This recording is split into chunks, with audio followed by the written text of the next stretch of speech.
Why anger management is not working for you, something that no one tells you. Hi, I'm a psychologist, and you have tried every anger management technique, breathing, yoga, even counting to 10, but nothing is helping you when it comes to anger management. So, the major thing that we forget to focus on is right now, all our focus is on how to shift or change this anger behavior. However, we need to focus on how to change our energy. So anger is basically about focus of your technique. So our whole focus, हमारा पूरा focus is on how to control. It's a feeling of being out of control, right? So we are trying to gain that control over the situation or the person.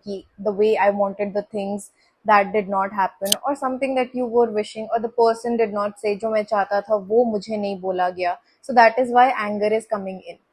So basically, we need to learn how to let go things. First of all, we need to manage our needs.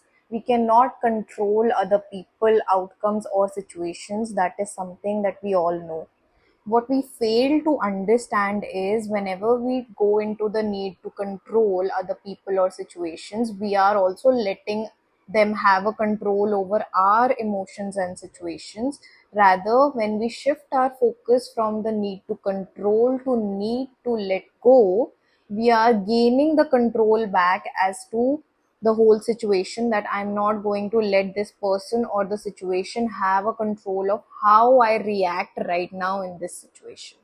And once we build this kind of a mindset when it comes to getting a control of our own behavior and thoughts and emotions, we simply gain power when it comes to reacting in certain situations. Also, we are able to heal inner self when it comes to making ourselves feel much more safer in situations. So this is how you can manage your anger quicker when it comes to managing. But yes, those techniques will help you in that momentary phase.